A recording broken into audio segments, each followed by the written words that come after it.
Greetings and salutations, grand dawning, grand rising, good afternoon, good evening, wherever you are on the planet. Welcome to another edition of 360 Info Network right here on AM 1490 WERE. We have a great show for you. If you are watching us on YouTube, you can see that there are a few folks in the room in addition to Brother Ham, Tony, and myself. This is 360 Info Network, and it is brought to you by the Cleveland Observer. They are a source for news, information, entertainment, and all the things that we need to keep our consciousness where it should be. We are happy to have the Cleveland Observer as our title sponsor. We have some announcements that we are going to make, but before we do that, I'd like to introduce you to the founder and creator of 360 Info Network. His name is Hamtonio. Brother Hamtonio, how you feeling? Not too bad. Greetings, everyone. Great and grand risings to everyone. You know, what you do for yourself depends on what you think of yourself. And what you think of yourself depends on what you know of yourself. And what you know of yourself depends on what you've been told of yourself. We welcome you. We got a great show for you today. We are glad that you guys are on this journey with us for discovery of who we are, and what we should be doing as African American people to help ourselves and empower our community. So we got a great show for you today, and thank you for tuning in. All right. We got a couple of things going on today. We are going to have the Impart216 artist team who installed a project as part of the Transformative Art Fund that happened in Cleveland in 2025. We're going to let you see what their work looks like and talk to them about their experience with the Transformative Art Fund. We're also going to be joined later in the hour by Brother Wayne Chandler. There are some meaningful things that are happening in the world of precious metals, specifically in terms of silver and in the world of cryptocurrency. And we're going to talk about some of those things as well. So we're really excited about today's show. I just want to let you know that we're going to have an event at Larchmere Arts next Saturday. We are actually bringing a very high level person with the Asara Sex Society. They're going to be doing an event at Larchmere Arts on the 24th of January from 4 to 7 p.m. We're having Tehuti Kamal. He is going to be here in Cleveland with us to talk about some things related to the winter solstice. It's going to be a comedic meditation workshop where you can de-stress, empower the manifestation of your goals, accelerate your growth and accomplishments through the power of lunar cycles. So we've got a great event planned for you. We're also looking at doing some things involving the arts. We're going to be bringing music and the spoken word back to Larchmere Arts, and this is going to happen in the month of January and February. So stay tuned. We got a lot of good stuff coming forward. With that, we're going to bring Brother Hamtonio into the conversation, and I'm also going to welcome to 360 Info Network. His name is Nana Kwesi Agyare Ansah. He is my Ghanaian brother. You know, we have the same last name, thanks to Quad David Whitaker, Nana Kwamina II. He is one of the artists who was on this amazing team. We also have Dr. Tameka Ellington, who is someone who has been to Ghana. She's very versed in fabrics and fashion and art, and she just happens to be, we call him Nana. We call him Nana Agyare. She happens to be Nana's manager. We also have with us Ms. Robin Robinson, who is not related to me. We affectionately call ourselves cousins, and it's just crazy, Brother Hamtonio. Robin used to be married to somebody with my name. She was married to a guy named Vince Robinson, and I won't let her forget it, and I'm sure she won't forget it, you know. Ever. But you know, emphasis on used to be. There's a long story. We're not going to tell it today, but we have a great relationship, and Robin is one of the champions of art here in Cuyahoga County. We also have with us Jurnee. And Jurnee, I just figured out something about your name because I would see it spelled, and I would be like, I wonder what that means. It's Jurnee, and you spell it the way you spell it, and then you have TA, and then there's apostrophe, and then Zion. Mm-hmm. And I'm like, I wonder what that means. And then the light bulb just went on. Jurnee to Zion. Jurnee to Zion. That beautiful city on earth, On right? the way. Yes. There it is. And Yes. Jurnee is she's an amazing artist. She's got visual art all over the city. She was telling us before we came on the air that she's going to be involved in the theatrical project with our guy Jimmy Woody. So I want to hear all about that, so everybody gets a taste of that. And last but not least, and she was actually the first to respond, is Lolita Wilson. And Lolita is kind of out and about. As you can see, she's in her vehicle. She's out there doing things, but we're glad to have her with us today. And we're going to give her an opportunity to talk about her experience with the Transformative Art Fund. So I will just do this. I just have to let people know that one of the most amazing things that the city of Cleveland has ever seen was a project that came into fruition last year, 2025, September and October. We saw some reveals of art projects around the city, and we had a culminating event at the Martin Luther King branch of the Cleveland Public Library. Each one of the project teams had 12 minutes to present, and we're going to take a look at some of the footage that was gathered by Impart216. But there were a number of projects. Impart216 was one of those projects, and the lead artist on that was Ms. Robin Robinson. And I'm going to just go out there and take some credit, because I suggested to the powers that be that Robin was a perfect person to be the lead artist on this project, and it happened, and we're so happy that it happened. So we'll start with you, Robin, and if you could just give us a glimpse of what Impart216 was all about, and why it was important for you to be a part of this project. Thank you, Vince, and thank you for the nomination to do this. Impart216 actually was 13 months in duration. We started in 2024. But the idea was to have 6 murals in a concise area in order to not only transform the area that the murals were in and represented, but to also transform the community. So what I do as a muralist and artist in public art is I do community engagement murals or public art, because I feel it's important that the community has an input into what is represented into their space. So they actually take ownership of the images that are put out in their space. So it was important for us to do these 6 murals, which are actually on the intersection of East 140th and Union and Kinsman, in that triangle intersection in Mount Pleasant. So I had 12 artists, 6 of which were mentor artists, I call them, but these artists were artists who have already done murals and public art. And then 6 support artists who worked with them in order to build their personal repertoire and professionalism, get the instruction from these mentor artists, and be able to then make all 12 of these artists eventually proficient in public art making. They had workshops. Everybody kind of learned from each other. And then it was important that we had community input and engagement, so that the community could also feed into the designs, the concepts, and have some idea of what was going on with these murals.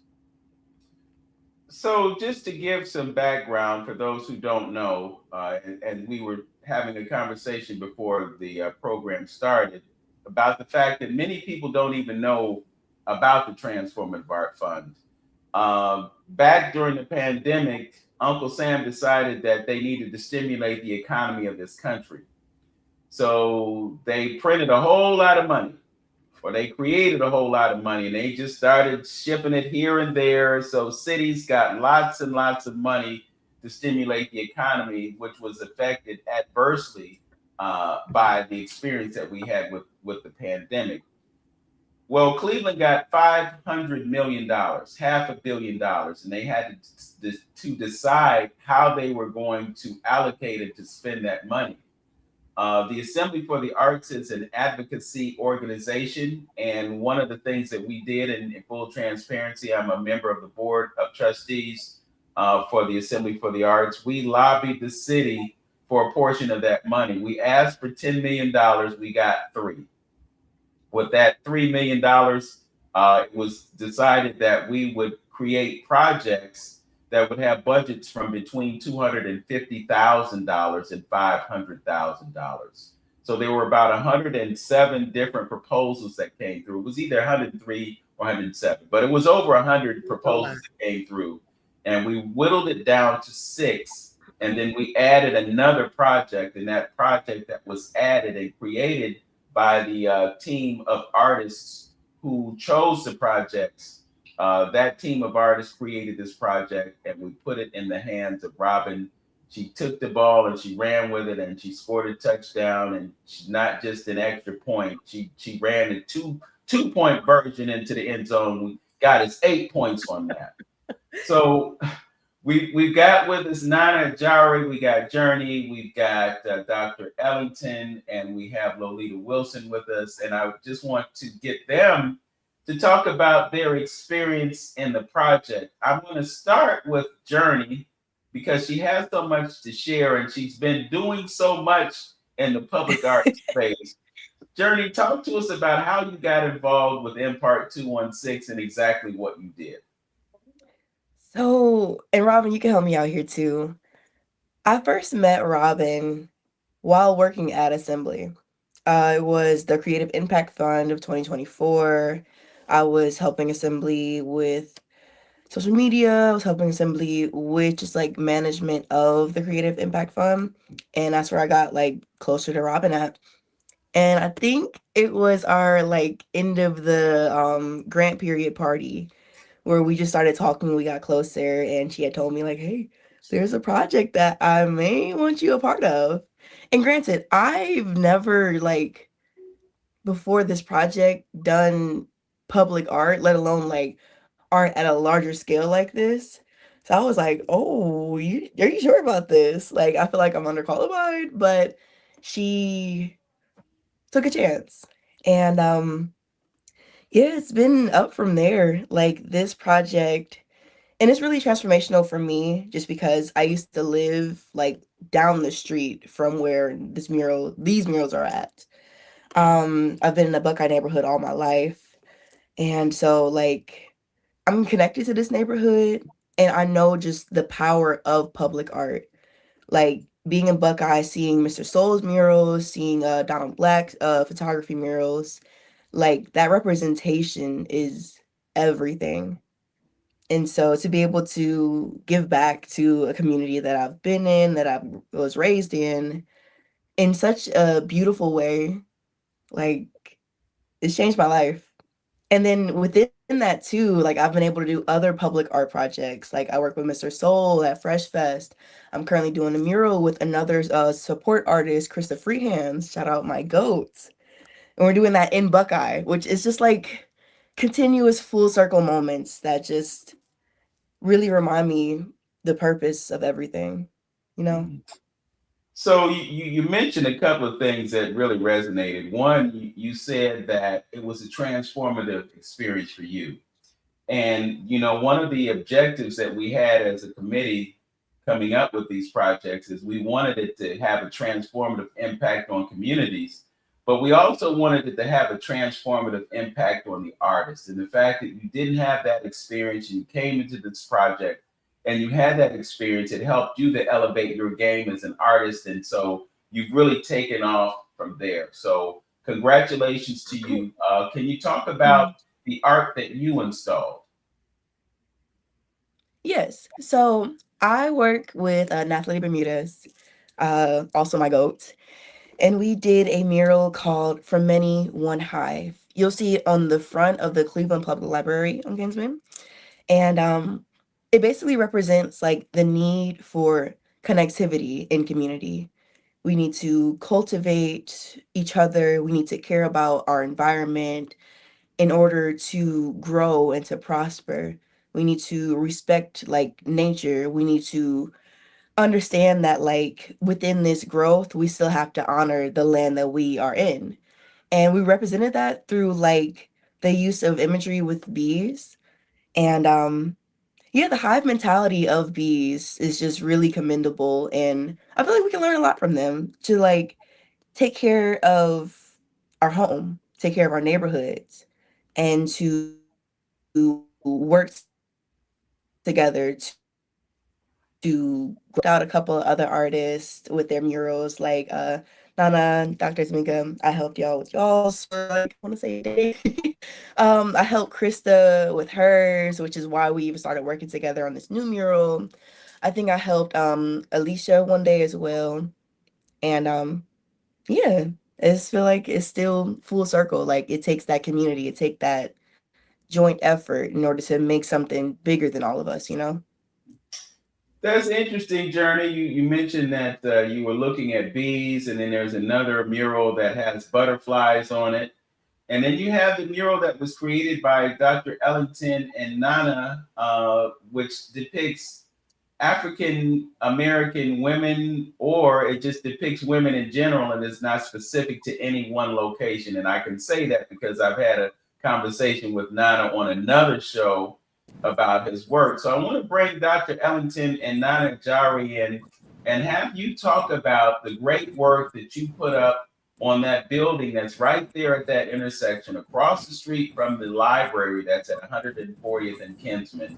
This magnificent mural, the beautiful colors, the Adinkra symbols, and all of the thought that went into that mural. Talk to us about what you created and what it means to you. And also, if you could, talk about the impact that you feel that it's making on the community. And I'm going to ask Dr. Tameka Ellington to weigh in first. The mural that we created is called the Essence of Unity.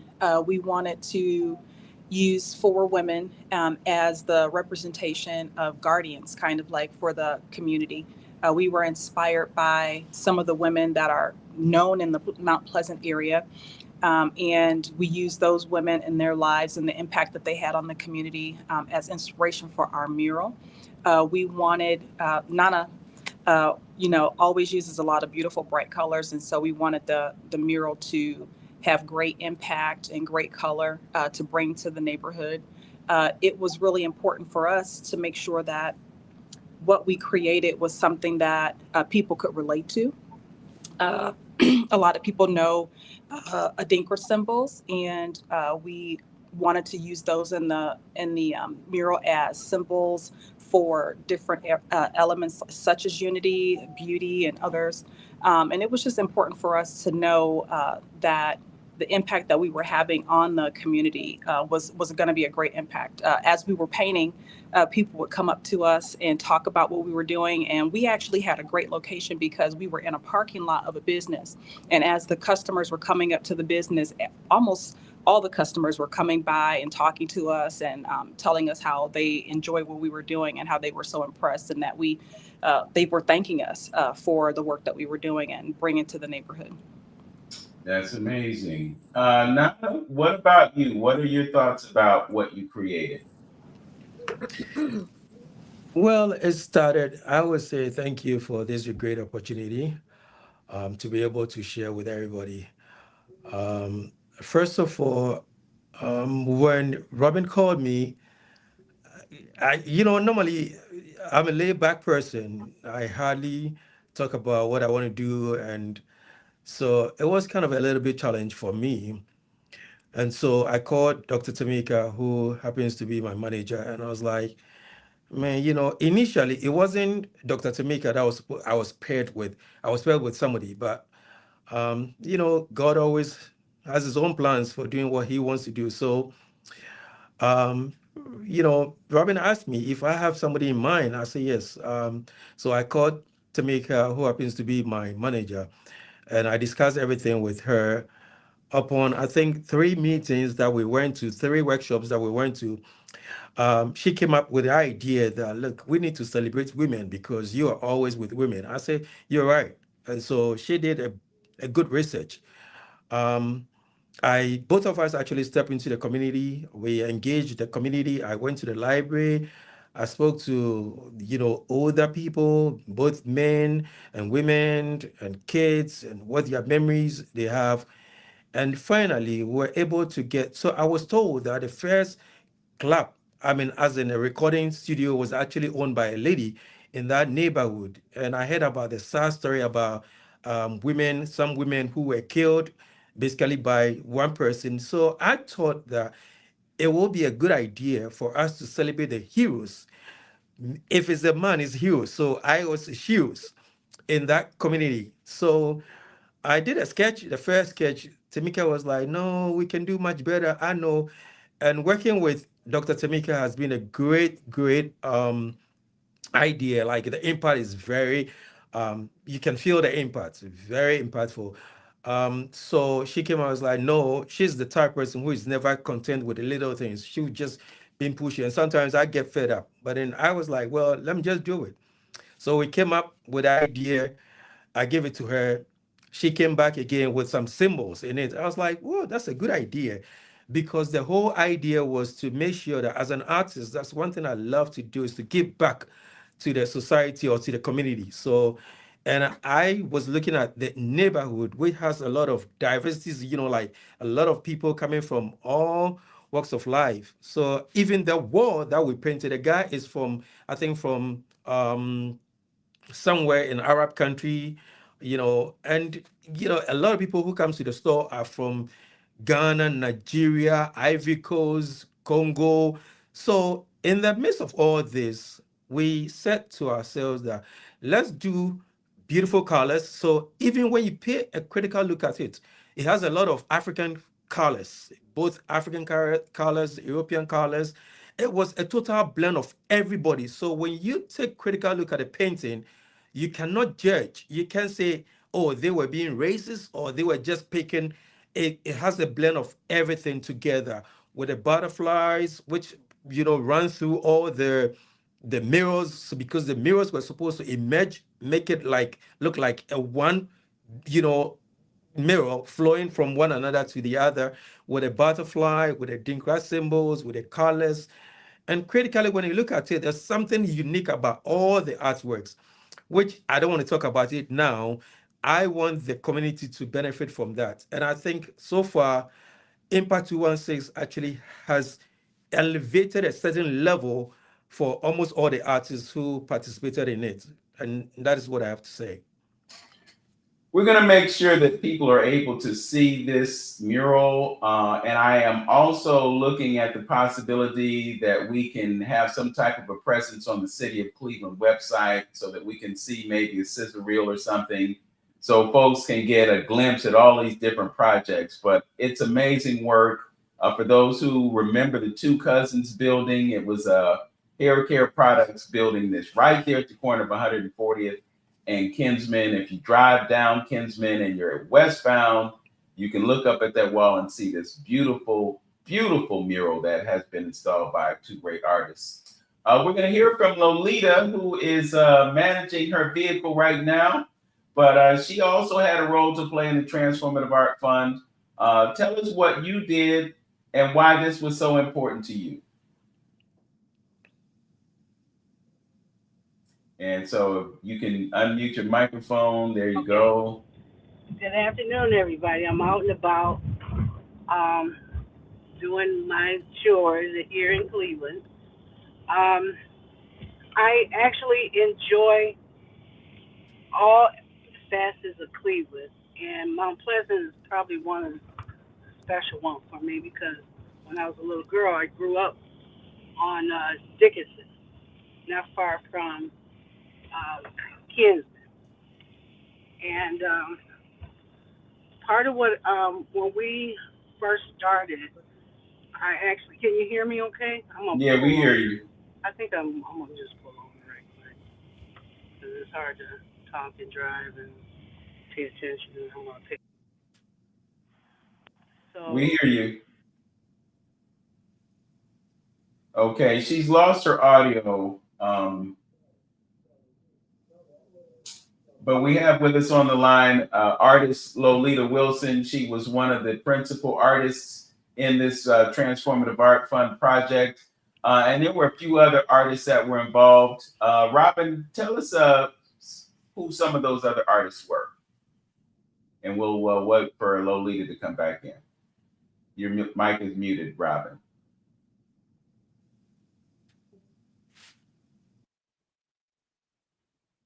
Okay. Well, there were, as I said, there were 12 artists altogether. The 12 artists were, and hold on, I need to get my notes because I can't hear it's been a while. So of course we had days one. Oh, can you hear me? Yeah, we hear you. Okay, so days one what was the question? The mentor artist. I think Lolita wants to continue talking. Lolita, you can hear us now? Yes, I can hear you now. Okay. All right. We'll bring Robin back in, but give you an opportunity to finish your response. Thank you. Okay. So you were talking about how or what the project meant to you and talking about your involvement in it. It actually meant a lot to me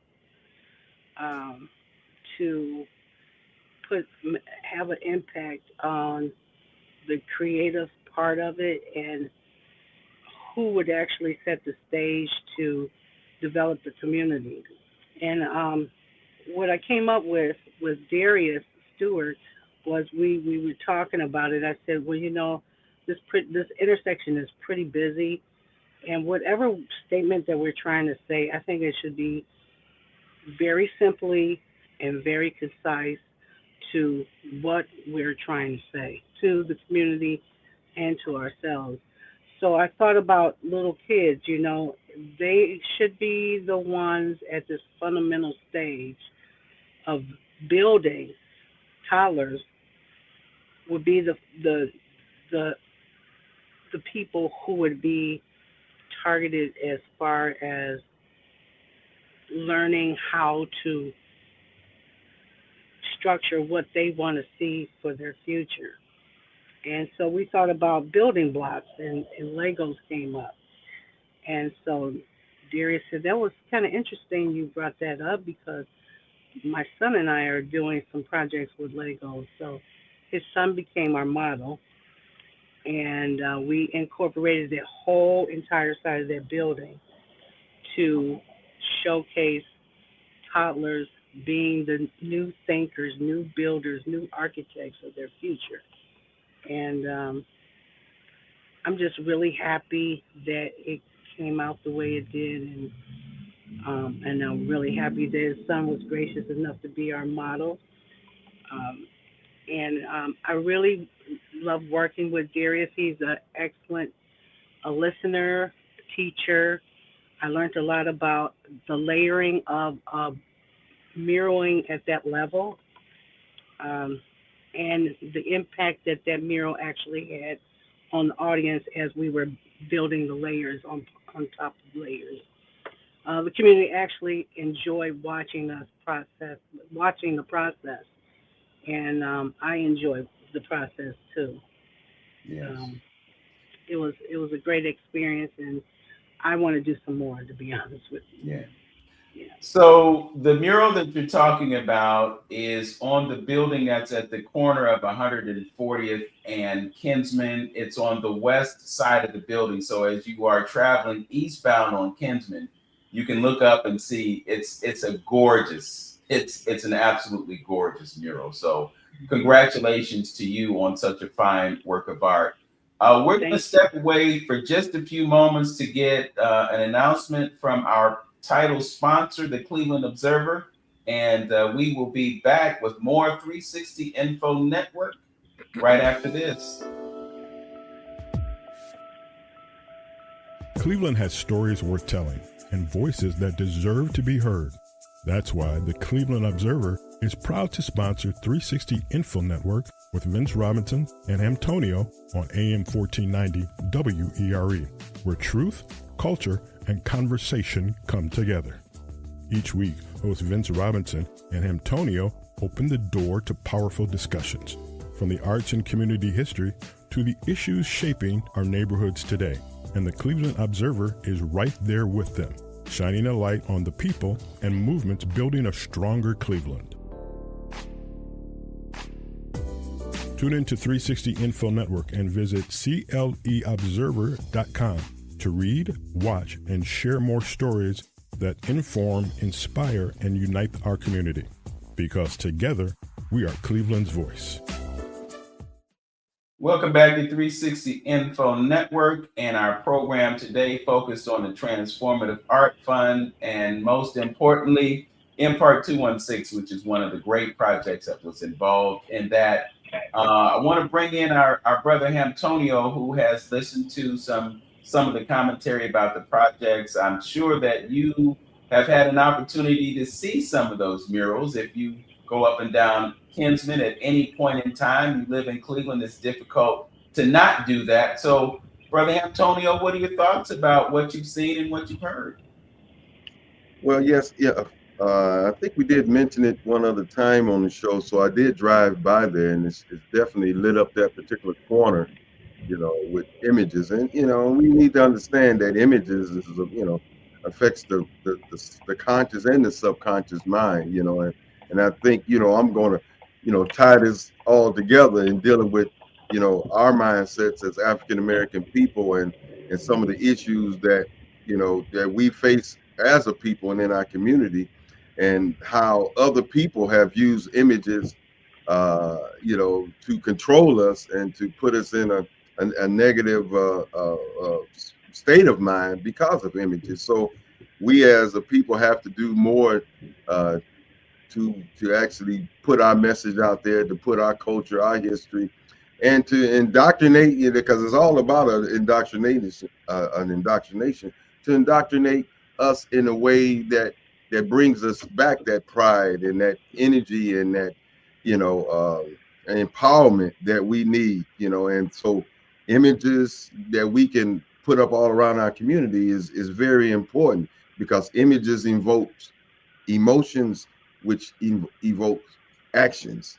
It calls people to act based on images. So it all starts from images and things like that. And people have to take pride and ownership into the community as well. So the part about getting people involved and getting the community involved, and like what Robin said, getting, going out to the community and asking what they would like to see in their neighborhood, because who best to know that is the people that is living in that particular area, so when you go out there like that and do the research in that area, you would you can actually pick up some jewels and some things that you think that and would let you know the proper imagery that you may need to put in that particular area. It might be when we was talking about it one time, doing an image campaign, a positive image campaign.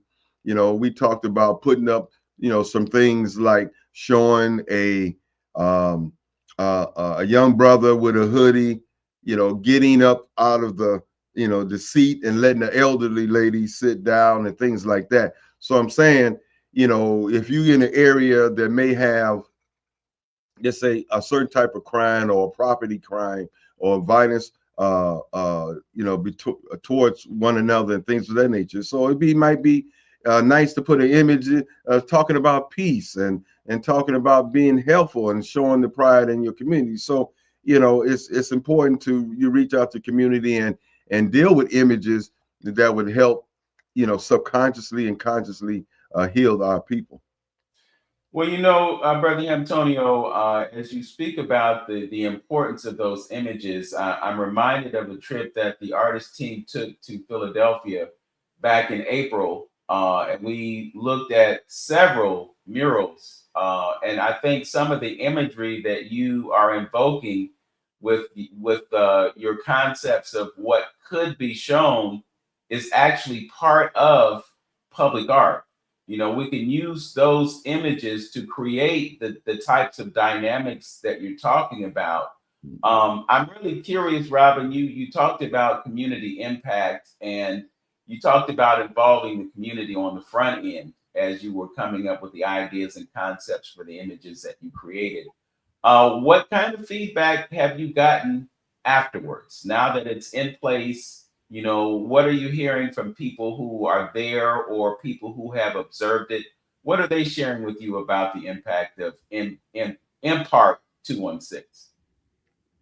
Well, it's interesting because I have gotten feedback as far as, because I'm still sort of in that community. I'm still working with the CDC, the councilwoman, Deborah Gray, who has been very helpful throughout this entire thing. Congratulations on your reelection. However, what I hear most is because we're into the winter now. And although the weather in Cleveland is gray and dull and dismal, those murals bring joy to the people in that area.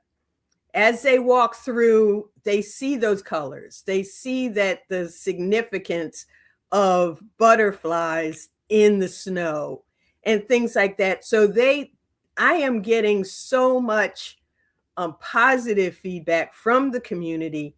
I'm still working with the library there. So, people that see those murals, not even directed to me, they don't know who I am per se.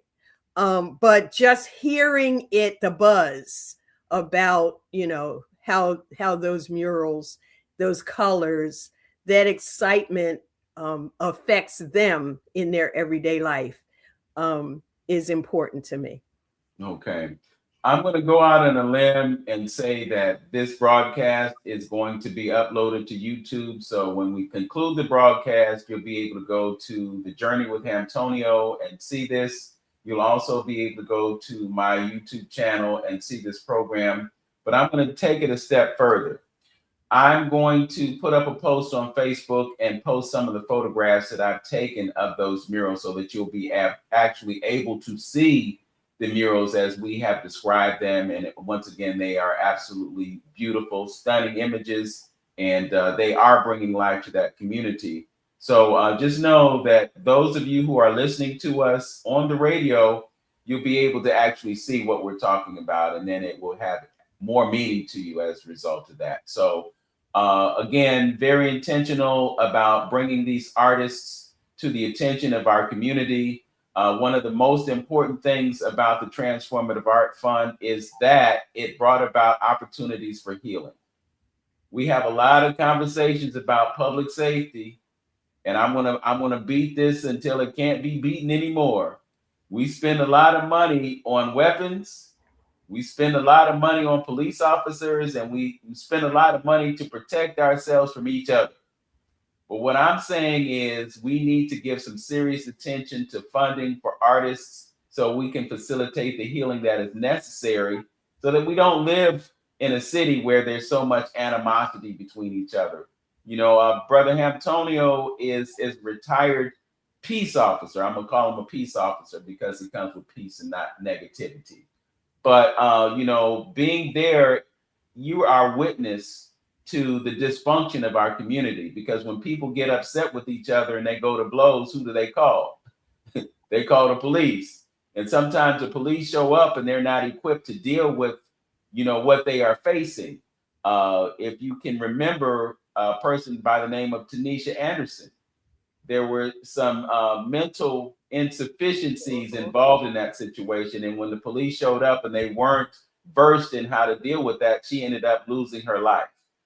So there are things that need to happen, and we have to look at the causes of the dysfunction and not focus on reacting to the results of the dysfunction. That's where we have to get. And that's why we have to put more money into art. We have to bring more art into the schools. We have to have art programs after school so that they can continue to be engaged in what we're doing as artists. And one more thing, the Transformative Art Fund proved the value of art to the city of Cleveland. And that's why we have to continue to let folks know that this can't be the end. You know, we got $3 million in ARPA funds, and we did the best that we could with them. But this should just be the beginning and not the end of what we do artistically. So it's great that we have Rhonda Brown in office. She is the strategist, chief strategist for arts, culture, and the creative economy for the city of Cleveland under the leadership of Mayor Justin Bibb. What we need to do is empower her with funds through a line item budget with the city of Cleveland. And I'm just going to go out on a limb and say, let's break off a piece of that public safety budget if we have to and use it for art. Just to amplify this, and Robin can corroborate this, the city of Philadelphia has $19.15 million that they allocate for art. And 10 million of that 19.15 million goes towards their Murals program that was initiated by Mayor Wilson Good back in the day. So the mayor saw a need to employ artists to beautify the city. And it was his response to graffiti, which is another form of art that doesn't receive the same level of respect, obviously, because folks come in and they just put whatever they want, wherever they want, and they don't care. But just getting back to the point, you know, let's fund the arts. Let's put more art back in the schools so that these children have something that they can channel their creative energy into and not be so much about beating up on each other. Nana Agyare, Dr. Tameka Ellington, Jurnee Ta'Zion. I ain't gonna put your government name out there. We don't let it be Jurnee Ta'Zion. And let folks enjoy the Jurnee Ta'Zion now that we know that the Jurnee Ta'Zion is what it is. Right. I mean, technically, this is my government name. Okay, Jurnee is. Okay. If you could tell us about the event that you were telling us about with Jimmy Woody. Oh, yeah, I would love to. So next week, the 15th, Thursday through the 17th, Saturday, we'll be doing a theatrical performance, art installation.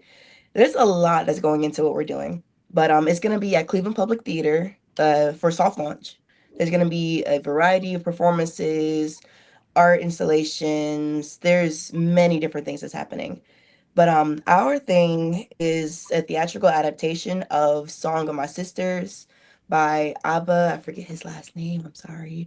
But yeah, there's going to be singing. There's going to be dancing. There's going to be genuine heartfelt emotion and connectivity. And yeah, it's going to be me, 3 other women, Supela, Tamara, Renee. It's just gonna be a lot. Y'all should definitely pull up. Okay, we'll look forward to that, and I'm sure you can go to the Cleveland Public Theater website if you want information about that program. So thank you for being engaged, for being active, and going to put this out there too. We're looking at Larchmere Cultural Arts Festival #2. Jurnee was a part of it. Robin was a part of it. Nana didn't get on in this one, but we're gonna make sure that we save a spot for him. Thank you. In the festival that will be coming up in July. So I want to thank all of you for joining us. This won't be the last time that we do this. I'm going to add Lolita to the program. She had to dip for a moment. It looks like she's out of the car and into the building. Lolita, thank you for sharing and thank you for being engaged in our message today. Well, it was my pleasure, and I'm willing to work with all of you guys again. I love the Philadelphia trip, and we really had a good time. We really did. And Cleveland is our oasis, and we're gonna make this a beautiful city. Yes, you know. absolutely. Absolutely. Leave our No legacy. no choice but to do it. And we have very talented folks that will do it. And one last thing, Lolita, we had that dinner on April 4th, 2025. Yes. It was so special. I was so happy to spend that time with you. And I thank you for making that day special for me. Likewise. I thank Robin for that too, because she extended the opportunity for me to share in that experience. And I wasn't just hanging out; I was documenting. So I got a lot of photographs and I got video, and we're gonna put that stuff out there so people can see. So again, thank you all, the team members of Impart216, one of the projects of the Transformative Art Fund 2025 success we saw, and we will continue to see that success move into the future. Thank you all for joining us. Thank you. All right. Thank you. At this time, we are going to welcome to our broadcast Brother Wayne Chandler. I'm going to welcome you all to hang out with us because we're going to be talking about something that you might want to pay attention to. At this point in time, silver is almost at its all-time high. Last week, it went up to almost $84. And the prospects for the increase of the value of that silver are rising rapidly. So if you have not invested in silver or other precious metals, you might want to be looking at that right now, because you will have an opportunity to significantly increase your wealth. If you don't have it, you can have it. And right now is a critical time to be involved in that. So we're going to have Brother Wayne talk to us about what's happening in silver. You got some good news for us, don't you, Brother Wayne?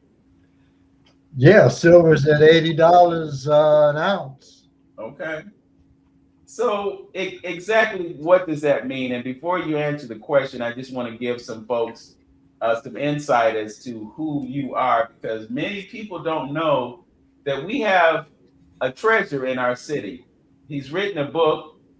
It's called Ancient Future, the Teachings and Prophetic Wisdom of the Seven Hermetic Laws of Ancient Egypt. And I'm telling you, it's one of the most insightful, one of the most impactful books that you could ever read in life. Wayne Chandler served as the researcher for Dr. Ivan Van Sertima, who authored the book They Came Before Columbus. He worked side by side with Dr. Runoko Rashidi, who was a cultural anthropologist who has published several books and has traveled the world to document the existence of Black people, Africans all over the planet. So this is not just everyday brother. This is somebody who has his feet firmly planted on the ground and has been doing a lot of research as well. And we're going to get the benefit of that research today. So with all of that said, having to give you your proper introduction, Brother Wayne B. Chandler, and you can talk to us about what's happening with silver right now. Yeah, silver probably is one of the most undervalued assets that we have. I mean, it's just been of late that it has been reassigned a position as a strategic metal by Donald Trump, to put it in a category of extreme relevance and value, because silver's been manipulated in terms of its price for about 150 years. And the last, several decades, it's come under the dominance of what are known as the bullion banks. And the bullion banks, their whole focus was pretty much the monopoly and misdirection of what silver is, was, and could be to the general population. So we came up believing that silver had very little to no value, and therefore we never really looked at it, as an investment opportunity. And that was just a horrific position to take with respect to all of what silver does. And one of the things that probably we need to look at is, well, what is it that silver does that makes it such a unique and outstanding asset in the industrial and the monetary system. You know, when we stop and we look at the whole push now for electric vehicles, most of us are unaware that the batteries for electric vehicles are upheld and maintained by their silver content. And without silver, electric vehicle batteries would not exist. We don't stop and think that the entire solar industry is upheld and supported by the silver content that goes into the making of the solar panels. We don't stop to think that silver is instrumental and invaluable in maintaining just the electrical output and flow in cell phones, in computers. The military uses silver in its Tomahawk missiles, its torpedoes, its satellite systems. Silver goes in to all of these different aspects that we utilize on the daily. And we don't stop to think, well, what is it that bonds, that holds all of this together? And silver is that thing. You know, silver is the most reflective of all metals. It's used to make mirrors, infrared applications as well. It's the most conductive of all material, you know. So when we stop and we think about the various dynamics that silver brings to the table, like you can get silver clothing now. I use silver washcloths, you know, because silver is antimicrobial. You know, it pushes back against, you know, infectious disorders, kills bacteria, you know, so they use it in wastewater purification systems. You know, silver has so many different uses that when you stop and you look at it, you don't even stop to think that, well, it's also money. Silver is also money all over the world. And so what's happened of late that has really thrown a wrench into how silver operates and flows through industry, corporate, you know, stability, is China has stepped up and stated that as of January 1st, they will no longer be exporting silver out of their country. Now, you have to create perspective around this. So that perspective is that China controls 70% of silver distribution. They control like 80% of the whole mining dynamic in terms of taking silver that's been mined and turning it into usable product for the world that goes into the EVs, the solar industry, that goes into the military, that goes into computers, cell phones.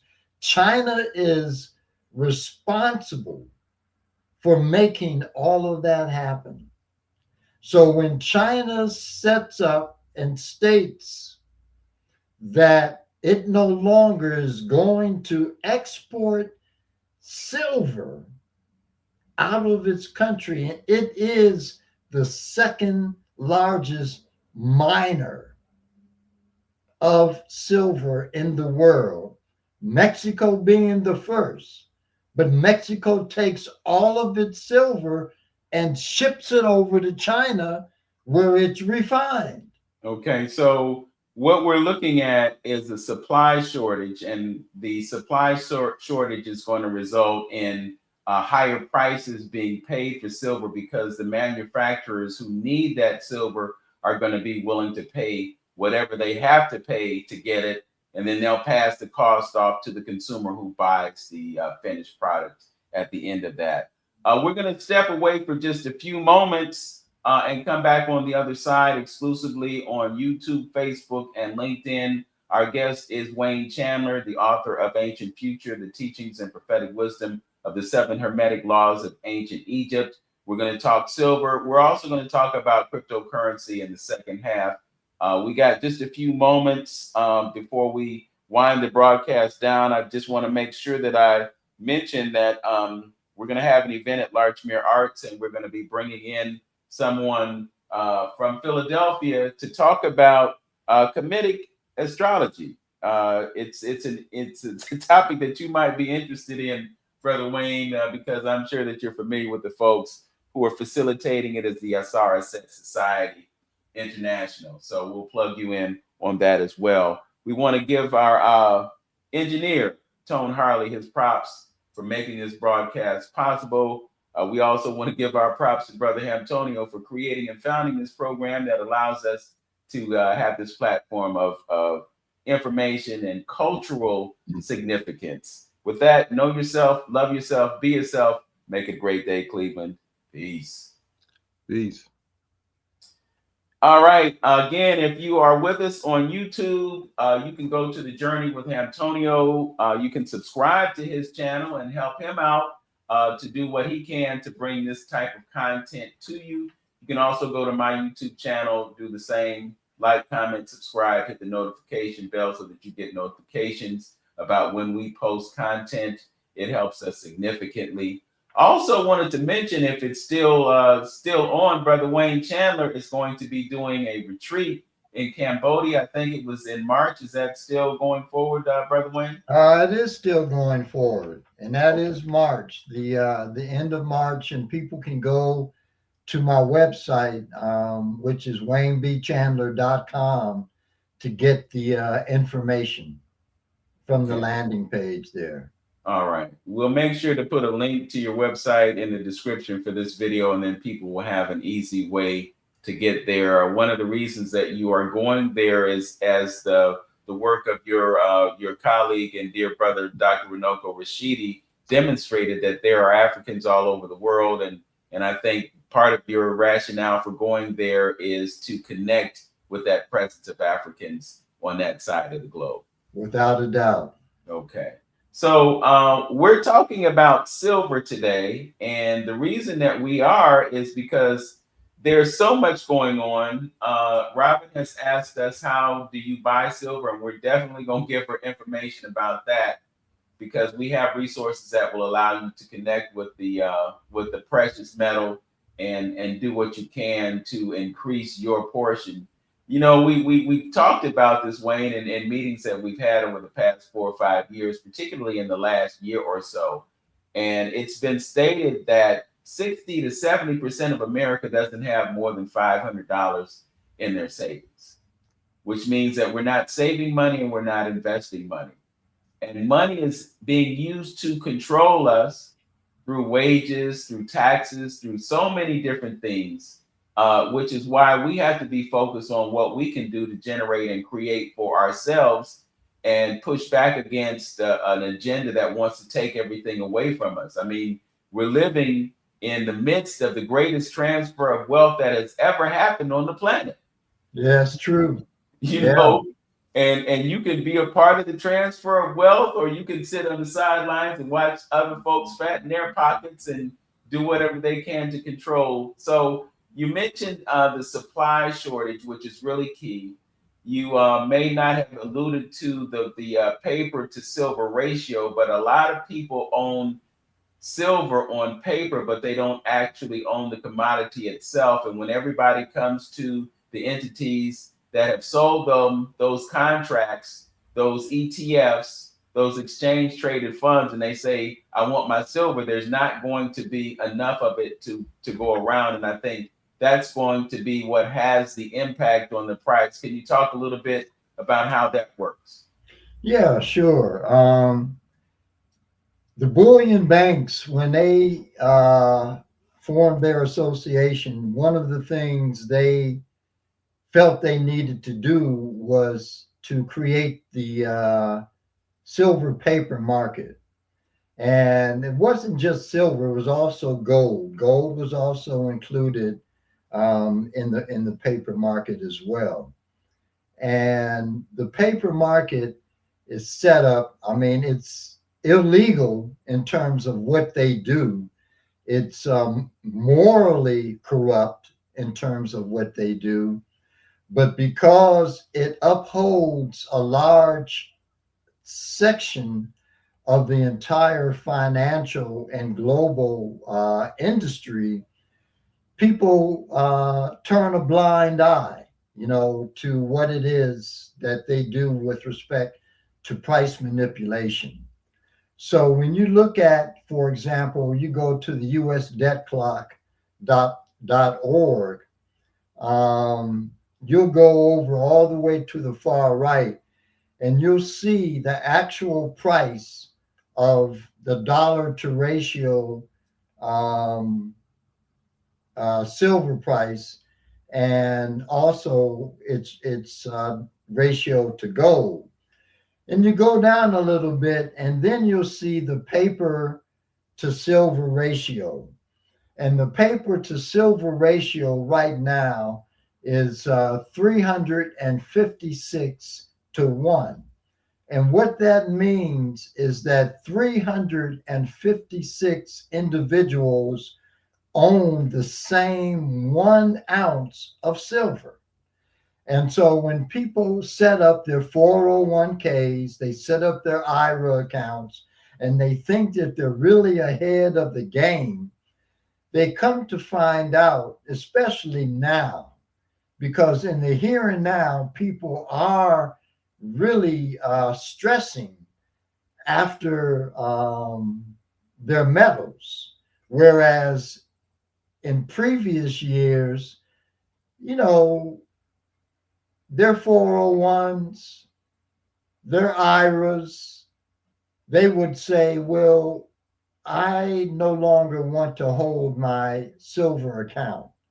And they say, fine, you want to cash out in your silver account, we can do that for you.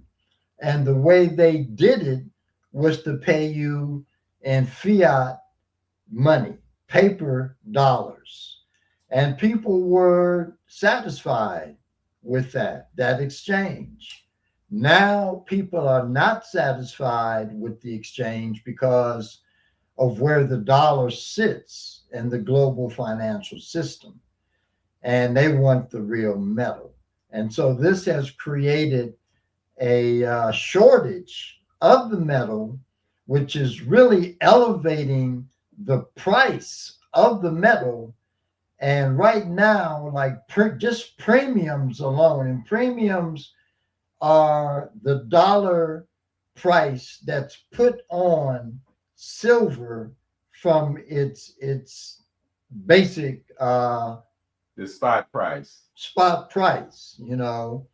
So the spot price right now for silver, like for example, is $80 an ounce.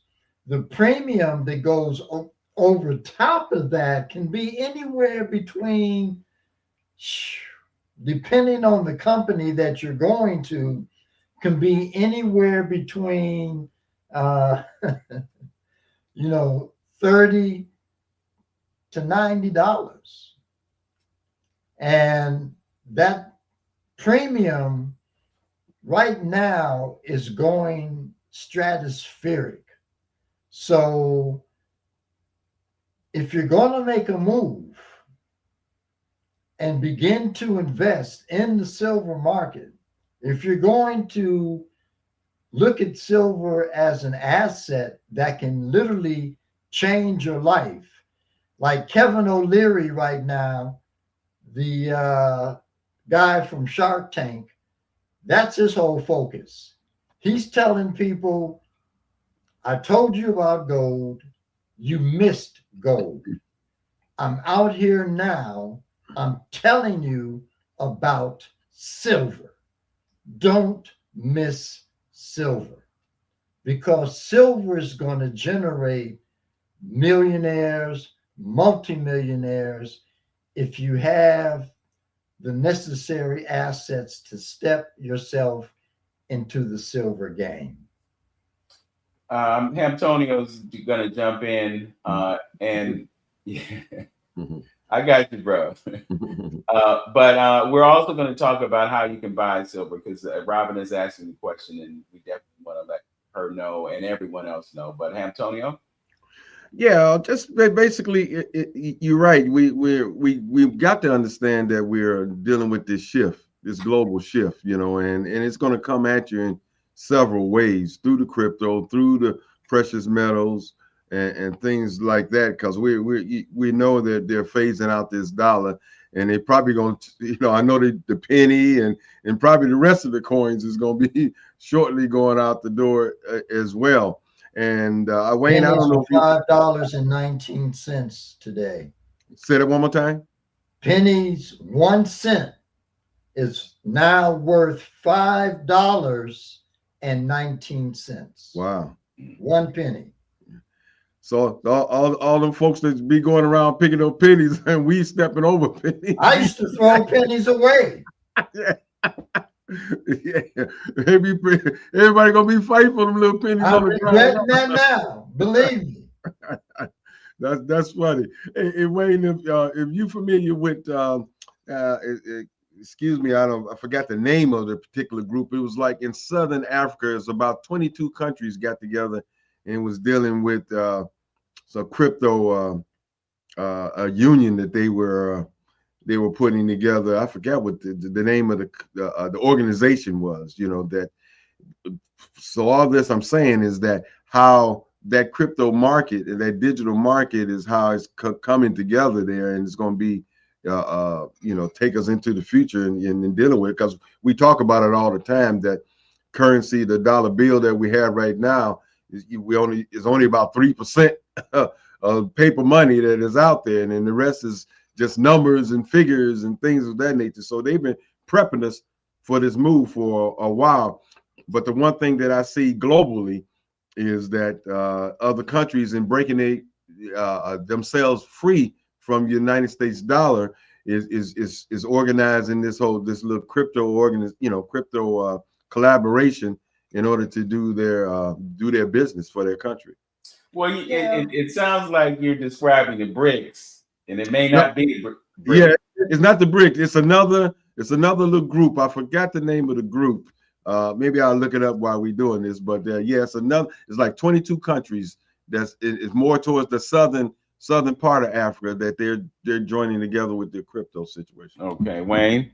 Yeah, BRICS, you know, they're moving. Their spotlight is more focused on the metals. You know, they're looking more at silver and gold in terms of being the stabilizing factor for their global financial positioning. But I think one of the things that people don't understand is, and this is why I was given the basic background of the importance of silver, is that silver really undergrids the entire financial industry.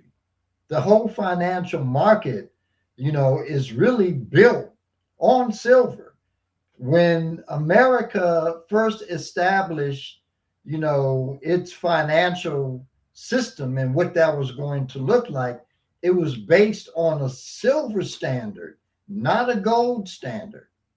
And a lot of people don't realize that. And because of the value of silver, they've put so much focus and energy into its manipulation. You know, and there are stories, you know, that people would just really find hard to believe as to the lengths that the powers that be have gone to make sure that silver stays an unknown asset. So you talk about manipulation, and you can flash back a few years ago when the Hunt brothers manipulated the market, you know, and so now you're seeing a similar dynamic with JP Morgan Chase is essentially trying to do the same thing, but it's not going to happen because the conditions aren't proper for that. But I want to focus on the importance of silver and distinguish it from US dollars, because we've always had this mindset that cash is king, that you want to have an abundance of cash. But the issue is there's too much of it. And when you look at something like silver, you have a small amount of it and you have a huge demand for it. So one thing that you did for me, Wayne, and I am forever grateful to you for making this suggestion, and that was to roll over funds from an individual retirement account, which is based on stocks and mutual funds and all that other kind of stuff, and move it into precious metals. and as a direct result of that, I've been able to quadruple my retirement account since the time that you told me about that. Yeah, I was sweating you heavy, man. We at the gym, I'd be like, man, you gotta, you know. Yeah, well, I caved in. Yeah, I took you your caved advice, in. and I'm so pleased, especially since silver is at $80 an ounce. But again, getting to the reason that this is important, and I'm going to get to Robin's question and answer as soon as I can. The reason that it's important is that if you have your money sitting anywhere as cash, if you have it in a savings account, if you have it in a checking account, if you have it in a 401k, it's evaporating as it sits because inflation is eating away at the value of that money. At one point, our currency used to be a store of value. Before 1965, they put silver in those coins, and as a result, those coins are worth more than the face value because they have silver, which is a tangible product, a tangible thing that increases in value over time, as we have seen. But when you look at the US dollar, because they've created so much of it, it loses value every day. And on top of that, when you have your money sitting in a retirement account, they're also taking fees. And that fee might be 1%, it might be 2% of the value of your account. So you got inflation, you've got fees eating away at the value of your money. And you've got to pay your brokers. Yeah, exactly. You got to pay your brokers. And that's another thing that people don't realize. When you accumulate this silver and you sell the silver, whoever's a part of the sale of that silver, they're going to take a cut too. Yeah. You know, so you're going to have to give up something to get back something. And that's another reason to make these investments now, that the silver is priced where it is, because it's going to increase in value. Some are saying, you know, it might hit $100 an ounce. Some are saying it might hit $330 an ounce. I've heard 386 chosen as a special number. Some folks like, you know, silver bugs or gold bugs like Lynette Zhang are saying at some point it might be $1,300 an ounce.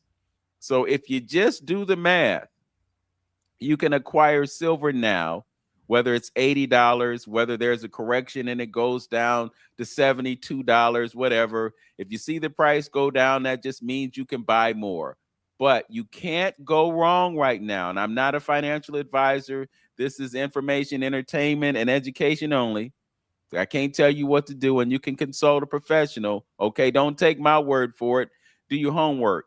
But to me, it just makes sense to buy something at $72 an ounce and watch it go up in value to $100 an ounce. And guess what? You just got a third more than you had before you made the investment. So that is exactly where we are now. Now, to the question of where you can get it from, there are online platforms like Miles Franklin, like I think it was 7K, like Money Metals, others. You can go to these websites and you can make the purchase of that silver, and they will actually ship it to you. And then you have it in your own possession, or you can put it in, your a safe or whatever. You can do that. You can also have your silver vaulted. My silver is in a vault right now. If I wanted to put my hands on it, I couldn't put my hands on it today. I'd have to go through that broker that mentioned that Wayne mentioned. But that's something that's just part of the process. But the main thing is that you acquire the silver. And Robin and others who may be interested, there are different programs that I can connect you with that you can acquire silver, and we'll talk about some of the advantages and disadvantages of that. But the main thing is that you want to start acquiring silver because it is going to grow in value, and it can be one of the ways that you increase your wealth. Anything you want to add to that, Wayne? Yeah, I mean, really, silver is going to explode in its value, and we aren't schooled with respect to financial infrastructure and design. We really come up with the short end of the stick with respect to our knowing, our knowledge, our under and understanding of how money works. If we understood that the dollar right now has lost, and this is statistic, this is mathematical precision, the dollar has lost 97% of its value. 97%. So if you knew that the money you're using, that all of what you're doing out in the world on the daily is pretty much a financial hallucination, you would really look elsewhere to create the kind of security and financial stability that you're going to need to really move from day to day, because all of what you're doing right now is an illusion when it comes to financial stability. It's all an illusion. And so you want to step into the real. You want to take your investment, whatever you have, if you got 401s, IRAs, whatever, you want to roll those over into silver and gold, and that can be done easily. That can be done.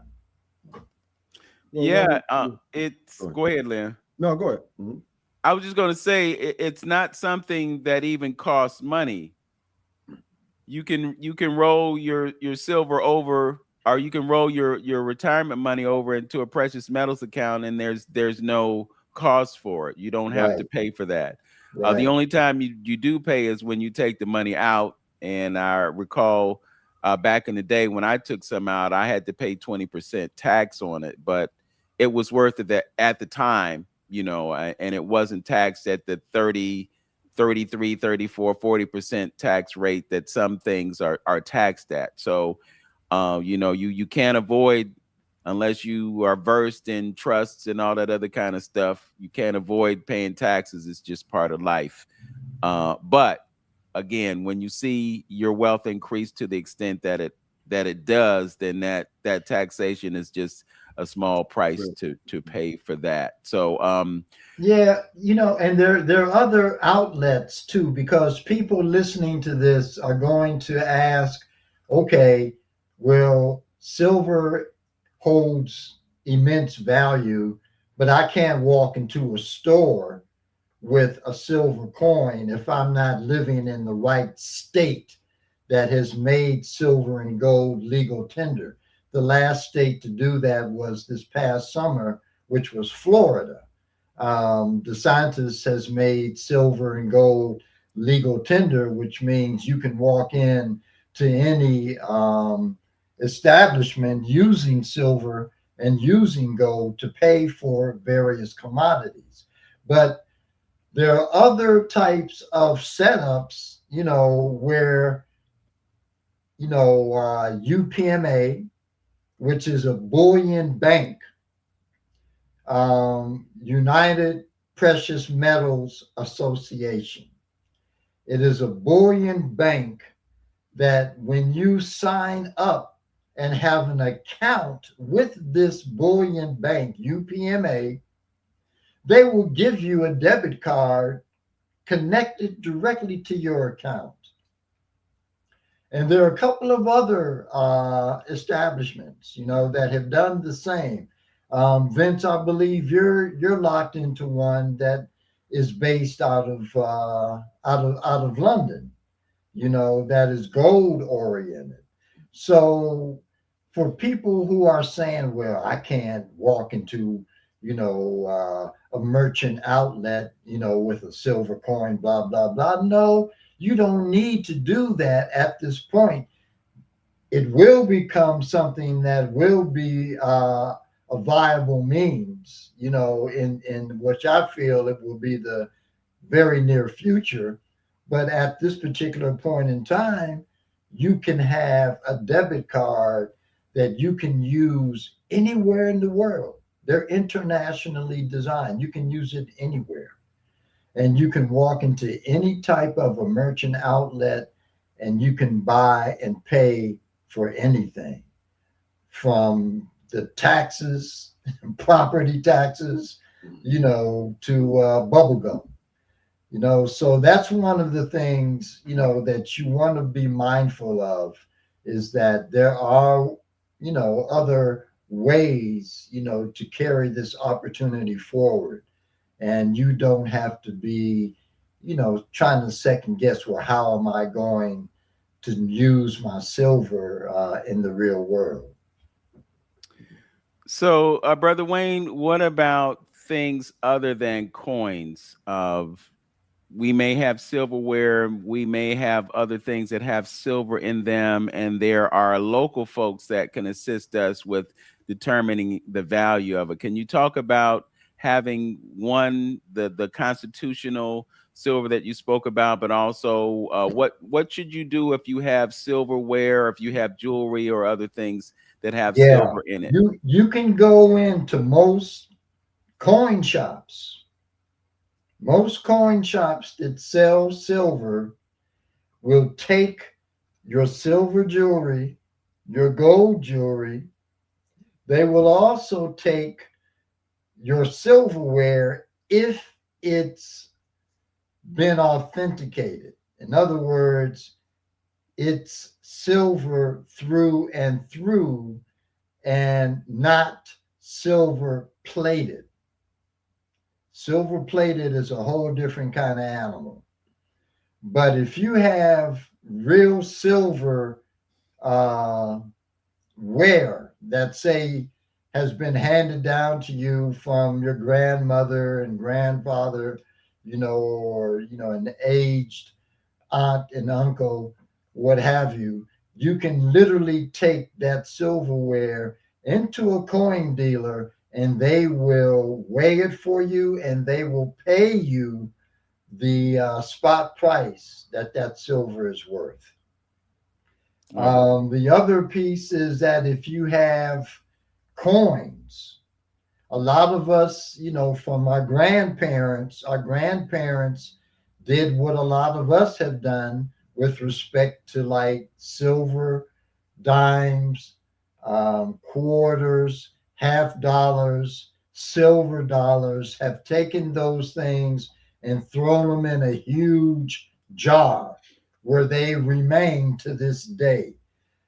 Any silver that you have that was minted prior to 1965 has a 90% silver content. And that silver is very, very valuable. So you can look at a mercury head dime today, and that mercury head dime is worth, in general, $13 a dime, $13. A walking Liberty half dollar is $48. A standing Liberty quarter is $53. And you can follow up and verify these prices on moneymetals.com. You can go to Money Metals and see what it is they're selling these coins for per coin, to get an idea of what you might have, you know, as a class of assets. Okay. One thing I want to bring into go ahead the conversation before we roll off. Yeah. One of the things to bring. Oh, did you have a screen to put up or something? You was finishing? No, go ahead. No. Yeah. One of the things I want to bring into the conversation too, you know, for people, you know, that got the, you know, mental capacity, you know, expanded about into a global type of approach of things. We are familiar. Well, I would think that most of us are familiar with the whole BRICS situation, and why that, huh? No, we're not. Okay, well, a handful of us are familiar. Yeah, right. So with that, you know, and why the BRICS situation even came about, you know, and just giving a brief background that, you know, and guess and bringing it straight out is just saying that those particular countries like Russia and China was tired of America weaponizing their dollar across the globe. You know, and so with the formation of BRICS and with this global shift, you know, Russia, China, India, and them is going to play a major part in this whole global shift. So for those who may have the, you know, the know-with-all and the fortitude to want to move forth and thinking globally, it may behoove some of us to start looking at those particular type of currencies, you know, or what the BRIC currency and what other crypto stuff that may be forming on the other side of the globe that you may partake in, you know what I mean? So don't limit yourself, you know, it's all about diversifying and things like that. Definitely with the silver, the gold, platinum, copper, you know, and things like that.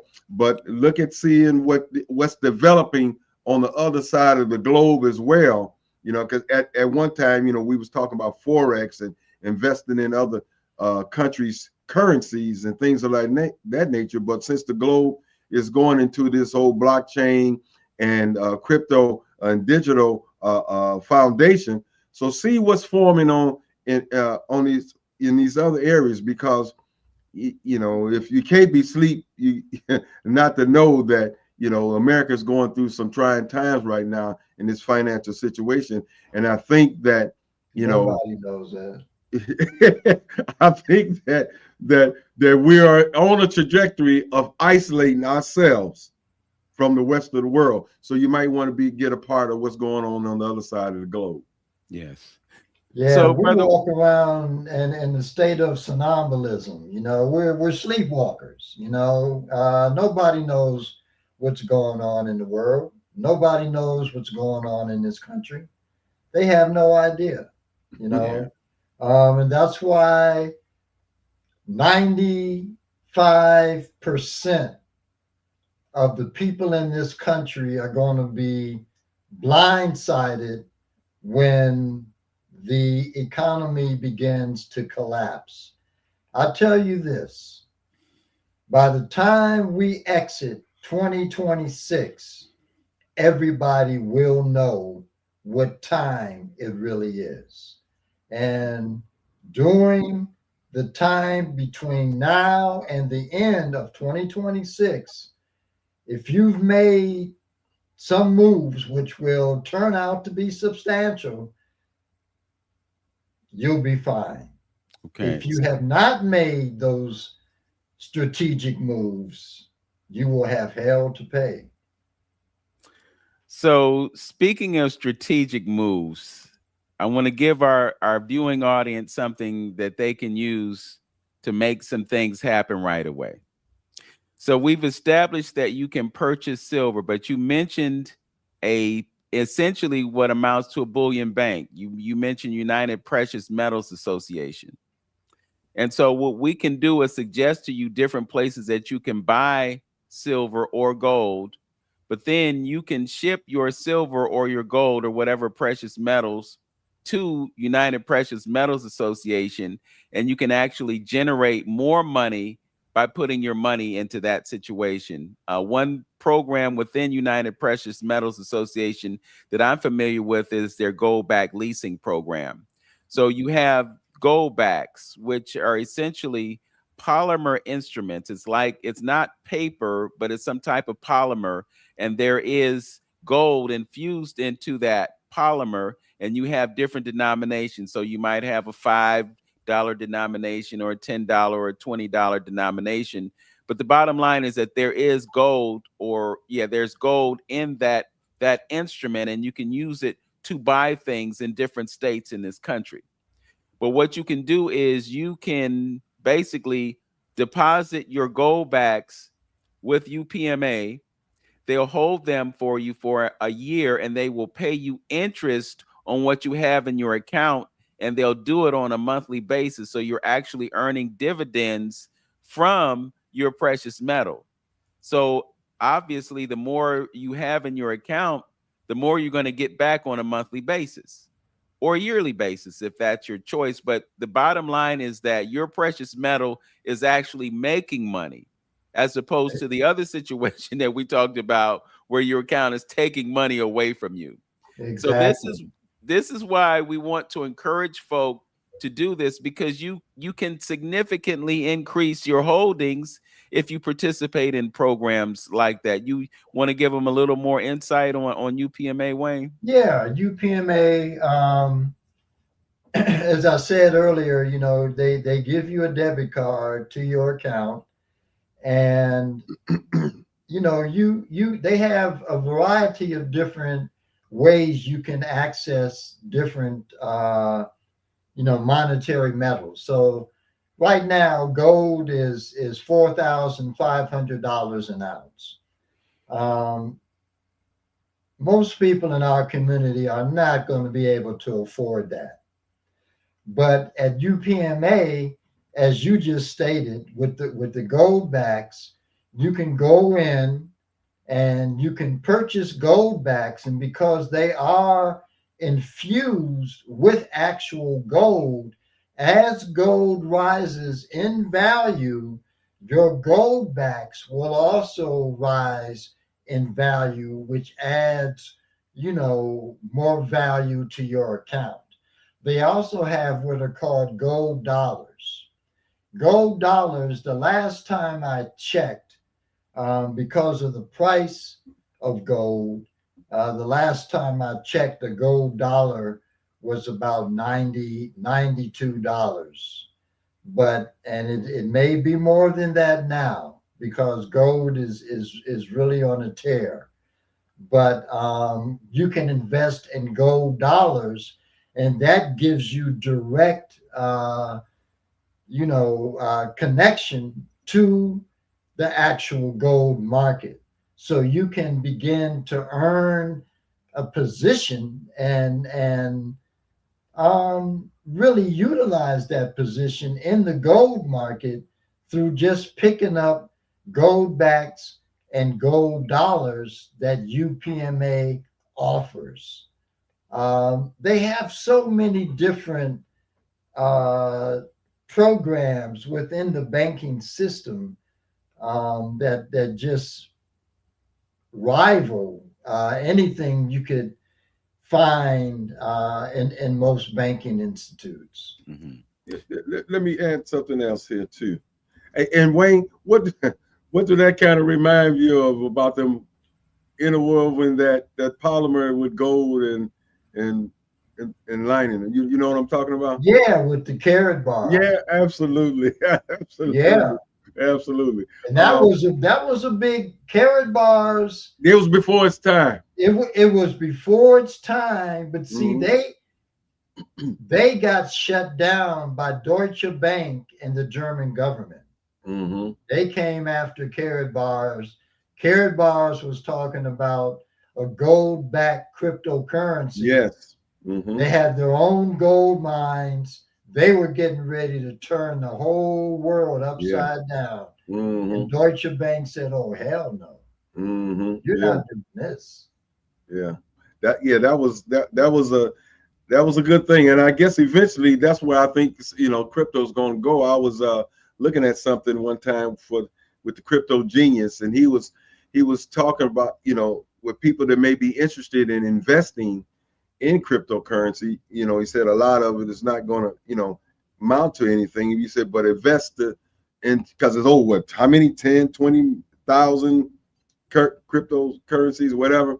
But he said a lot of it may not, come to any amount to anything. He said, but invest in the ones that has a function on doing something, like Real world XRP value. and things of that nature, So he mentioned that. But what I wanted to throw in also another part of the investment when we're talking about diversifying, again, these are for those who, is looking outside and looking, worldwide and global on some things. If Africa is the new frontier, and China and Russia and even America itself is trying to get a part or get a piece of Africa, They've got all pieces. that infrastructure somebody has to build. You know what I'm saying? Yeah. And somebody has to build those roads, raw materials, and things of the same. So it's worth you doing some investigation and some research, and then seeing what those country plans are, and seeing where you can get into some of that stock situation, because their stock situation is totally different from ours. I mean, some of those returns is 30. We looked at some years ago, 30, 40%. Returns on some of that, because they're building roads, they're building. So we always on the tail end of everything, the last to know anything. So if you're seeing the trend of these big companies going into Africa and start and talking about building, the infrastructure and railways and things like that. So we should be looking as Black folks, okay, somebody is dealing with raw materials and building supplies. What banks are funding these projects? Maybe you can buy some bond, type issues over there, things like that. So, and that's another part of diversifying your portfolio and being in front of the curve and looking at that, rather than just sit back and watching it build up and we're not a part of it at all, or nobody being a part of it, just all rich folks. That's another part of investment strategies and diversifying that we can look at. One of the things that allows that to take place is stepping outside of survival mode. And it's a step-by-step process. So what we're talking about right now with the investment into like silver, because they call silver the poor man's asset, and it's anything but that. Silver historically has always outperformed gold, always. And it's going to do the same in this one. But you need to have a launching pad. And silver right now is that launching pad that will allow people to step out of survival mode. And once you're outside of survival mode, then your ability to look into other areas for creative, and essential programming takes hold. And the key is really getting out of the mindset that we're in. We invest in all these programs. I mean, man, food stamps and all these other programs that are put on the table for us to adhere to and utilize on the daily. And we don't stop to think what that does to our mentality, what that does to our consciousness as a creator and a investor, one who has the potential to create and generate an entrepreneurial mindset. All of that gets shut down when you have the government handing out money to you every single day. People come to me all the time, talk, oh, Trump doing this, oh, Trump doing that. I'm like, don't worry about that. Focus on you and what it takes to develop your own design in all of this, and move with that. So, Brother Wayne, again on UPMA, you have talked about how you put in an amount and then over time it increased, and you were saying that for every $1 that silver goes up in price, you've gotten $100. Can you talk about? It's 150. I checked the price last night. It's $100 and it's $100.53. That's what I get every time silver goes up $1 in my UPMA account. That's what I get, because UPMA, like in the stock market, they pay based on percentage increases and not dollar to dollar increase. Okay. So again, definitely a wealth building tool. And when we look at the potential for the increase in the price of silver and the value of silver, if you're in an account like United Precious Metals Association, you can significantly increase your holdings in that. Yes, big time. And you can buy from them because UPMA is aligned with a mining operation, which is called Alpine Silver and Gold. They are a mining operation, and together with UPMA, they produce and have access to metals. You know, the metal, of course, is the silver, dollar, but you can purchase your silver dollars directly from UPMA. You can purchase your gold dollars directly from UPMA. But let me ask a question too. You know, I'm an African man, so I'm going to. As far as those mines is concerned, where does a bulk of the mining geographically take place? You know, I know there's a lot of gold mine digging in Africa, isn't it? Africa has very deep investments in its mining operation. You know, there are a couple, maybe about 3 solid mines in Southern Africa that produce very, very well gold and to some degree silver.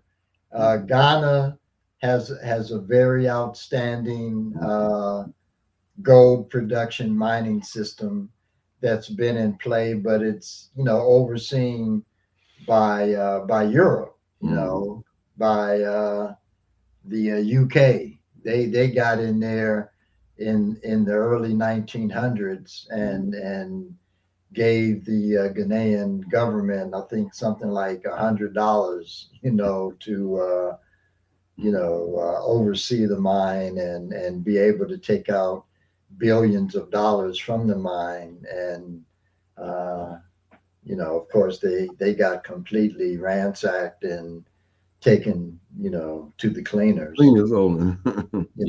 Which is that's our swan song as Black people on planet Earth at this time, is finding all the different ways we can be taken to the cleaners. But Mexico has the largest silver mining system that we know of, and China is second to Mexico with respect to its silver reserves. Okay. Yeah, guess where else they have silver? Venezuela. And we're not going to talk about what happened last week, but that's a critical piece of it. They have silver mining operations in Peru as well. But what people need to also understand that silver mining is a byproduct in many cases of the mining of other materials. So they might be mining for something else, and then they pull up an ore that has silver in it. And so it's kind of a secondary thing. But I think what we really have to understand right now, this is a critical piece, and that is the shortage of silver on the planet. They don't have the same shortages when it comes to gold. But a lot of the silver that is needed right now is still in the ground. And it's going to take time to even get things in place to be able to pull that out of the earth. And at the same time, you have the United States positioning itself with creating its own refineries so that they can get in on some of the action, so that they can start making use of silver as it relates to the economy and so forth and so on. So you really have to dig into this and understand how this silver shortage is going to fuel a massive increase in the amount of silver. And that's why now is the time to get in. To use a parallel, we haven't talked too much about cryptocurrency, but there's a cryptocurrency called XRP. And XRP is a significant aspect of the new financial system that's in place. Just like when you look at silver, it's a massive part of the new vehicle programs that we have. They want to increase the numbers of EVs that are out there on the roads. They want to push back on petroleum consuming vehicles. So because they want to save the planet, they're pushing us into electric vehicles. Well, silver is a major part of that. Same thing with the solar panels. They want to move away from fossil fuels and using solar panels. And the solar panels have that silver that is an aspect of the fabrication and the construction of those panels. And then I think you mentioned it earlier, Brother Wayne, about the military. They use silver to make missiles and to make instruments and do all kinds of things. So there's this huge demand for silver, and it's a demand that at present cannot be met. Cannot be met. It's just not there. It's not mined out of the ground. It's not sitting in depositories somewhere. Silver is leaving the places where it's being stored to protect the interests of countries like China, countries like Russia, countries like India. They're stockpiling silver right now. Yeah. So they're creating this huge demand for it. So, y'all really have to listen here, because you can go ahead and get your silver now before it becomes unobtainable. Unobtainable. You can't afford it. The word that I was looking for was unaffordable. Mm-hmm. Well, with XRP, and this is a cryptocurrency that's used for these financial systems, it's the same thing. You can get it now while it's at a relatively low price, but at a certain point, it's going to be unaffordable. It's going to be like Bitcoin. Who's got $90,000 to buy Bitcoin? If you ain't got $500 to meet an emergency, you definitely do not have $90,000 to purchase a Bitcoin. But if you got $2, you can buy XRP today. And it's as simple as going to a decentralized exchange, which really ain't that simple, or going to a centralized exchange like Coinbase or Binance or Uphold or any of the other centralized exchanges. And then you can buy XRP and you can start stacking it the same way you're stacking your silver. And you look down the road, XRP goes from $2 to $100. What's the increase there? That's a massive increase, and that's in the future for XRP, and probably not the far distant future, but in the relatively near future, you'll be able to do that. So if you don't take anything away from this today, know that there are two things that you can do. Again, not financial advice, but there are two things that you can do right now in terms of acquiring assets that will grow and provide a tremendous benefit to you and your family. And that would be get you some silver, get you some XRP. If you want to reach out to us, I'm going to put email addresses in the description for this video, and you can reach out to us individually, get some information. We'll be putting together a list of places that you can acquire precious metals from. We're going to give you information about how you can connect with United Precious Metals Association, UPMA, and then you can start stacking and letting your money work for you, because that's really the key, Brother Wayne. We talk about this all the time. The difference between those of us who work jobs and those of us who have trust funds and assets, you know, the folks who are working for their dollars, they go to sleep, they wake up the next morning, and they're looking at the eternal question, how do I pay my debts? But then you have the other folks who have money working for them. And when they go to sleep at night, they wake up the next morning and they have more money than they had before they closed their eyes the night before. And that's the position that we have to put ourselves in, so that we're not locked into the slavery of debt, because that's the slavery that nobody's talking about. We talk about brothers being incarcerated and all these other kinds of things, but we don't talk about the debt slavery that exists. If you have student loan debt and you transition and you have children, guess who has the debt now? Your children have become enslaved by your debt because they got to pay it because you didn't finish paying it off. Right. With the estate, you know, if you know, through probate and you owe those big hospital bills, they're coming after, you know, the assets that the loved one left, you know. Yeah. Yeah. You know, we get into our elder years and then they start looking at our assets in ways that they can use the healthcare industry to take those things away from us. You know, but when you position yourself properly and you get out of the financial illiteracy paradigm that folks exist in, and you get to the financial literacy paradigm. You know, a few weeks ago, we had Mbwebe Ishange on the program, and he was talking about how you could use life insurance as a means of finding money that you could borrow against, that you wouldn't have to be taxed on. You could purchase real world assets, purchase something that's going to make money for you. You know, these are things that we can do when we know what to do and how to do, but they don't share that information with us so that we can benefit the same way that they've benefited from having this knowledge. So we have to take ourselves to a place where we know what to do. And, you know, we don't have any excuses now because we live in the information age. You all you got to do is boot up your computer and you get all kinds of information that you can use to grow your wealth.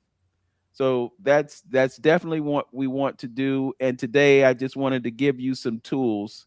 So if you reach out to us, we'll get back to you. We'll make some suggestions in terms of places that you can acquire your precious metals, but also places where you can put your precious metals so that they will grow. And then we're going to have you back sometime in the near future, Wayne, and we can dive more into the XRP situation, because you just kind of touched on it today, but there's a certain level of urgency with silver right now.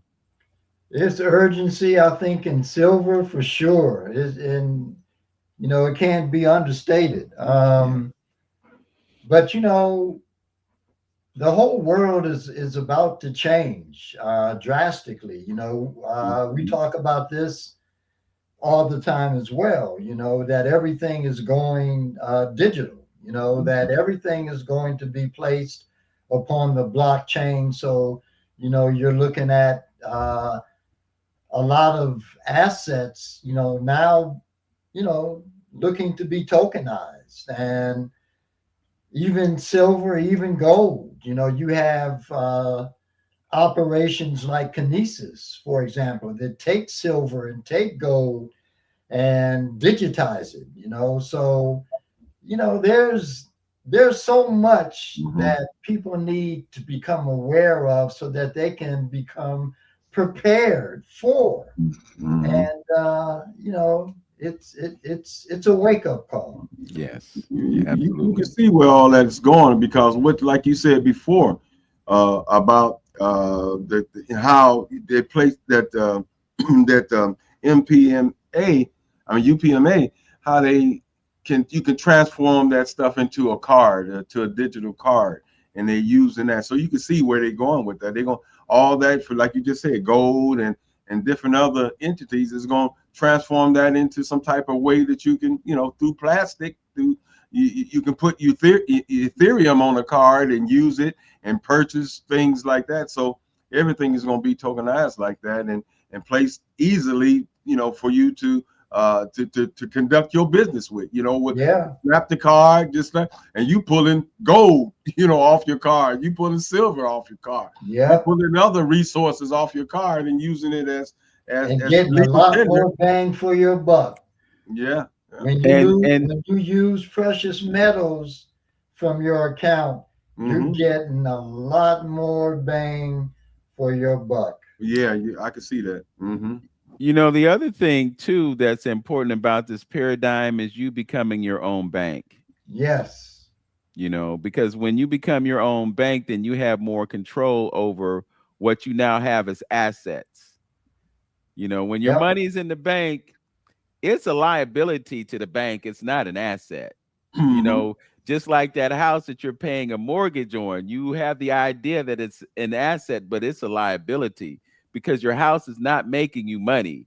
You know, it's taken away from you. You got to put new roofs on. You got to get the plumbing repaired. You know, it's just a drain. You got to pay insurance. A house is not always a wise choice, but they have brainwashed us into thinking that it's an asset. You know, but it's really something that the bank owns. You don't own the house, you know, and you never see the money. You never see the money. When you make that down payment on the house, usually you write a check. And the you bank don't walk in there with a briefcase full of cash.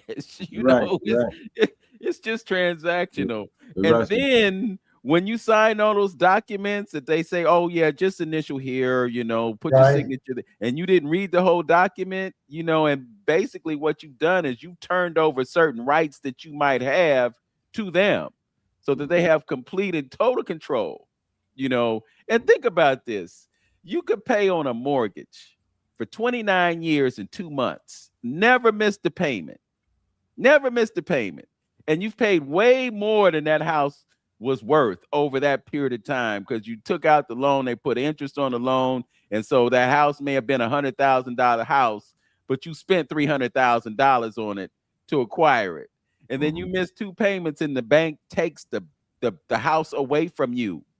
Gangster. Yeah, or your property taxes. Say you even own the house. Yeah. You know, but you got to pay the property taxes that the house is sitting on. You miss payments on those. Yeah. And next thing you know, you're reading about your house in the paper. Right. It's up for sale. Yeah. They took it away from you. See. So I read something 2 days ago where Trump said we won't have to pay property taxes anymore. So let's see if that becomes a reality. Yeah, that's all gangster. You know, something, you know, in the business world, I sold real estate for some years and got into the whole finance aspect of, and you know, one of the models of an investor that they say is, you know, just like with most things, you know, look at what the masses is doing and do the opposite. More than likely you'll be further ahead, you know. No question. So speaking on those things of when Vince was saying something about being your own bank, you know, see, you know, we was trained to put our money in banks, but rich folks invest in banks or become a bank. You know what I'm trying to say? So, you know, so just a little tidbit on that, and we just follow. So, and pretty much you can use that in most of your travels and the things that you are caught up in and doing. Look at what the masses of the people are doing. And most likely, a lot of times, do the opposite. because you'll be a lot of times more further ahead. So if they offering this, if this thing is offering and everybody on it, take a look at it. Take a look at it. See what else that is out there that you may can get into that most is not available and known all the way around in the public. You know what I mean? Like investing in Africa. Ain't nobody thinking about that. Investing, buying stocks or bonds in these banks in Africa. We sit back and looking at them building up. They building up, but somebody got to, as far as the raw materials, somebody got to finance that stuff and things like that. Who's doing that? And we weren't trained, and we're not, plugged into to looking at things like that. Yeah, that's true. I mean, but that's why China steps in, because they see that we're sleepwalking. So they're going to take advantage. Yes. All right. Well, all right. Well, we're going to wind things down right now. One more mention, Brother Wayne, if you would like to give us the details about Cambodia 2026. Yeah. It's the end of March, and you can go to my website, which is WayneBChandler.com. My name, WAYNE, the letter B as in Bravo, and CHAND as in David, LER.com.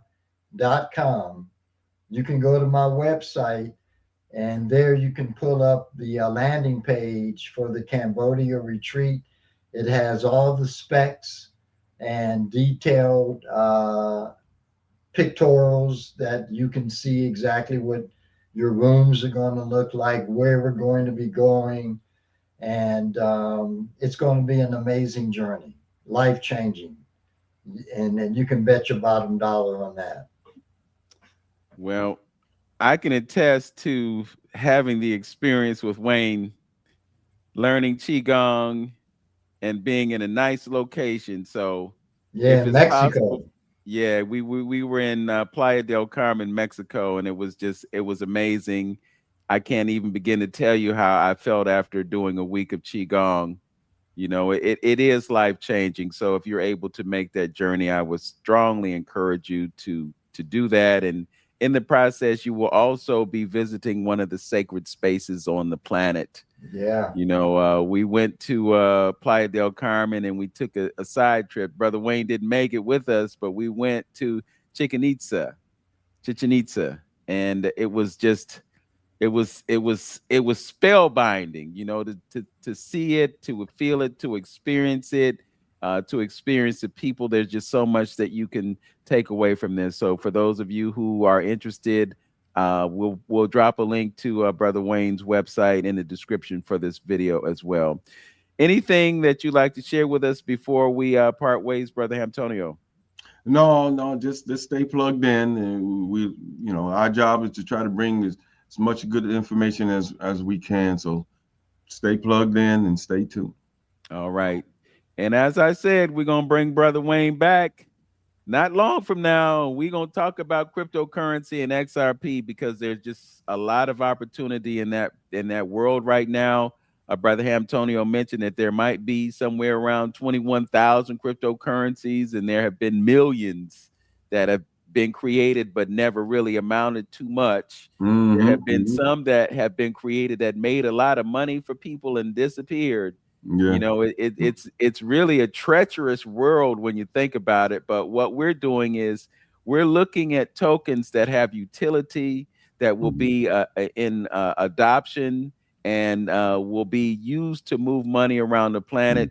It's like the SWIFT system moves something like $21 million a day. That's the old system. You got a new system that's being built right now, and it's going to facilitate the movement of that money, but it's also going to facilitate an opportunity for us to gain significantly if we purchase right now at the right price. So with all of that, thank you for joining us on 360 Info Network today. Look forward to our next broadcast on next Saturday, and we will continue to bring you information and news that you can use, as well as cultural aptitude. That's what I'm giving you, Brother Antonio. We are going to develop cultural aptitude. Write it down. Cultural aptitude. What does that mean? It means your awareness of your relationship to culture and how it can empower you to have success in life. With all of that, as always, know yourself, love yourself, be yourself, and make today your absolute best day. Peace, y'all. Peace, peace. Peace.